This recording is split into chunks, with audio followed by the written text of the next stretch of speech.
रहीम। सब तो पहले मैं आने वाले सारे मुअज़्ज़ज़ दोस्तां दा शुक्रिया अदा करना कि उन्हां मेहरबानी कीती ते इज्जत बख्शी है। ते पूरी सिविल सोसाइटी ਨੂੰ मैं मुबारकबाद देना कि 2 साल हो गए ने इन मुकम्मल होए बने ने ते इहदे विच कई मरहल आए ने। अदनान साहब उनदे सदर बने, सारे दोस्तां ने इत्थे इकट्ठे उन्हां ਨੂੰ मतफीका सदर बनाया सी, अनाउंस कीता। उस तो बाद उन्हां दी तंजीम साजी कीती, उन्हां भी माशाअल्लाह बेहतरीन वर्क कीता। अदनान मेरा छोटा भाई भी है, मैं अगर उनकी तारीफ करा तो शायद ये ना समझे कि फैमिली लेवल ते करदा पिया है, लेकिन मेरा छोटा भाई भी है तो उन्हें सिविल सोसाइटी वास्ते ते इलाके वास्ते बेहतरीन काम किया है।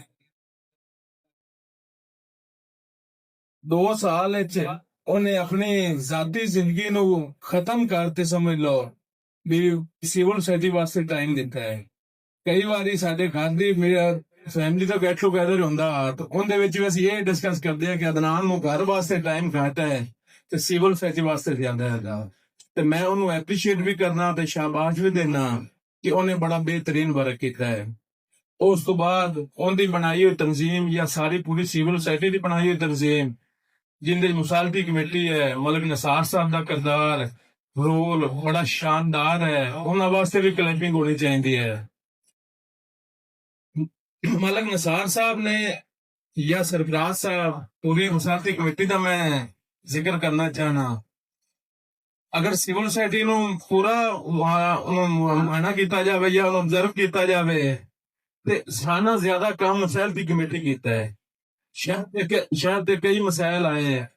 ਜ਼ਾਹਰੀ ਗੱਲ ਹੈ ਦੋ ਫਰੀਕ ਆਵਣ ਤੇ ਇੱਕ ਨੇ ਖੁਸ਼ ਹੋਣਾ ਇੱਕ ਨੇ ਨਾਰਾਜ਼ ਹੋਣਾ ਹੈ। ਕਿੰਦੇ ਹੱਕ 'ਚ ਮੈਰਿਟ ਤੇ ਫੈਸਲਾ ਹੋ ਜਾਵੇ ਉਹਨੇ ਤਾਂ ਖੁਸ਼ ਹੋਣਾ ਤੇ ਕਿੰਦੇ ਖਿਲਾਫ ਹੋ ਜਾਵੇ ਉਹਨੇ ਨਾਰਾਜ਼ ਹੋਣਾ ਹੈ।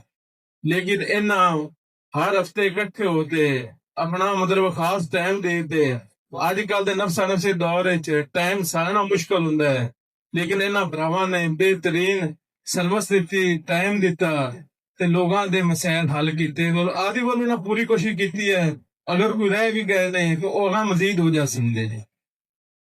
अज दा एजेंडा इलेक्शन दा है क्योंकि टेन्योर सदर साहब दा या पूरी कैबिनेट दा खत्म हो गया है ते मैं गुजारिश यही कर मैं आदि तजवीज दे सकना एज ए सिविल सोसाइटी का मैंबर कि इस टीम ने बड़ा अच्छा वर्क किया है दीवान अदनान की क्यादत है ते मैं यही गुजारिश कर कि इनू इलेक्शन वाले नाल जाया जाए किवें अगे चलती पई है उन्होंने उवें ही उस हालत उस ओहदे नाल उवें चलन दिता जाए।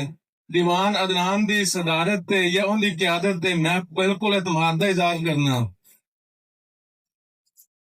सारा दोस्त केड़े भी एक फुलां दा गुलदस्ता है, यकीन इहदे च हर दोस्त नुमाइंदा हैसियत रखता है, हर दोस्त अपने इलाके दा अपने महल्ले दा बेहतरीन वर्क करता है।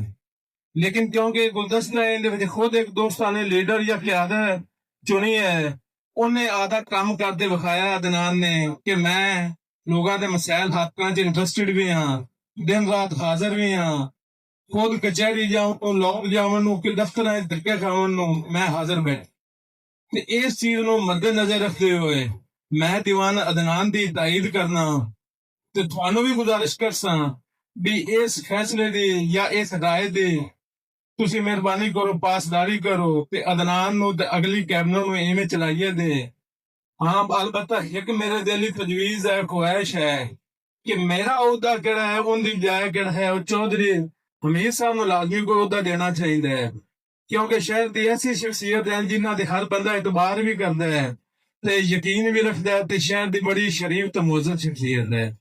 उन्होंने कोई सिविल सोसाइटी जिहो जिहा किरदार वर्किंग किरदार होना चाहिए है जिंदे च मसरूफ आधा टाइम करते देवन भी ते लोगों के मसैल ते कोई तवज्जो दे सकते। ये थोड़े दूर हैं लेकिन इन्होंने कोई टाइम लाजमी लेना चाहिए है। बाकी हनीफ रमानी साहब एज ए जनरल सैकटरी वकार साहब का काम सारे का काम मतलब सोशल मीडिया का मोहम्मद साजिद साहब का काम बेहतरीन है। मजहबी लिहाज नाल अमन रजा साहब बैठे ने, कायमदीन सरवर साहब बैठे ने, बेहतरीन वर्क है। सारे खराजे तहसीन दे लाए गए जी। मैं सारे छोटा होने के बावजूद एज ए सिविल सोसाइटी के मैंबर मैं इन्होंने मुबारकबाद भी पेश करना ते इन्होंने सलाम भी पेश करना कि तुसा बड़ा अच्छा काम किया है। तो फिर एक बार गुजारिश कर ये सारा फुलों का गुलदस्ता इवें इकट्ठा रहे, इवें अगे चलता रहे अल्लाह पाक मजीद कामयाबियां देवे। ते एक जाते जाते रिक्वेस्ट है चाचे मुख्तार मोहम्मदी का तुसें सारे फैसला किया है ते रल मिल ते चाचे ने इस मुश्किल च भी कड्डो, फैसले दे अमल दरामद भी कराओ, नहीं तो चाचे दा हालात दिन ब दिन खराब है। ते एह मेरी एज ए फतरिया दी स्पेशल गुजारिश है, इनदे ते स्पेशल करो, तो गौर करो किथे मेरी लोड़ होवे मैं अगे भी हाजिर हाँ, हुण भी हाजिर हाँ, लेकिन सारे राल ते मुंह लास हो तो चाचे दा रोला निबड़ना है, एवें नहीं निबड़ना था। अल्लाह पाक सारे दा हामी नासिर होवे। बहुत शुक्रिया, अस्सलाम वालेकुम।